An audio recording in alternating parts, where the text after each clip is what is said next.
Have with us the spokesperson for the President of the General Assembly, Monica Villela Grayley. Thank you, Farhan. Thank you, Farhan. It's nice to see you. Okay, here we are for the last briefing this week. So good afternoon and happy Press Freedom Day. I will start with a trip announcement. The President of the General Assembly, Mr. Dennis Francis, will travel to Washington, D.C. on Sunday to speak at the headliner speaker at a Newsmaker event at the National Press Club building on Monday, 6 May. The PJ will use this opportunity to address the UN's role in responding to today's geopolitical challenges, highlighting the importance of a UN-led multilateral system, as well as topics related to peace and security and the upcoming Summit of the Future in September. The Newsmaker event will take place at 10 a.m. in the National Press Club's First Amendment Lounge. The PGA will start the event by delivering opening remarks, followed by an interactive session with journalists moderated by the president of the National Press Club and CNBC Washington correspondent, Ms. Emily Wilkins. Previous speakers at the National Press Club have included heads of state and government, as well as international leaders and personalities, among them Bill Clinton, Nelson Mandela, Mikhail Gorbachev, Martin Luther King Jr., Elizabeth Taylor, Muhammad Ali, and others.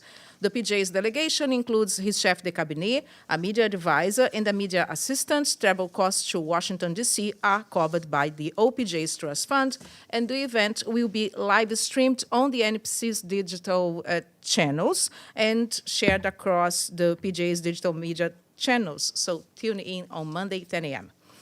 The PJ issued a joint statement to mark World Press Freedom Day, which is celebrated today. Mr. Francis co-signed a statement with the presidents of UNESCO General Conference, the Economic and Social Council, ECOSOC, and the Human Rights Council. This year, World Press Freedom Day is dedicated to the importance of journalism and freedom in the context of the current global environmental crisis. According to UNESCO, 44 journalists were murdered in the last 15 years in connection with their coverage of environmental issues. The UN agency also says that 65 media professionals were killed in the line of duty last year. In the joint statement, President Francis and his co-authors recall the freedom of information, saying that it is a fundamental human right. They condemned the killings of journalists and media workers everywhere, including in conflict situations, as well as in any attempts to harass, intimidate, attack, or arbitrarily detain journalists and media workers. The four presidents urged member states to do their utmost to prevent violence, intimidation, threats, and attacks against journalists and media workers. The PJ recorded a video message on World Press Freedom Day to be available on his YouTube channel. Mr. Francis also issued a post on his X social media account recalling the words of Mahatma Gandhi, and I quote, "Freedom of the press is a precious privilege that no country can forego." The PJ is on his way back to the United States after concluding his participation in the annual meeting of the Council of Presidents of the UN General Assembly, UNCPGA, earlier today in Doha, Qatar. Mr. Francis highlighted the importance of turning dialogue into action, rebuilding trust, and working towards a more peaceful and sustainable future.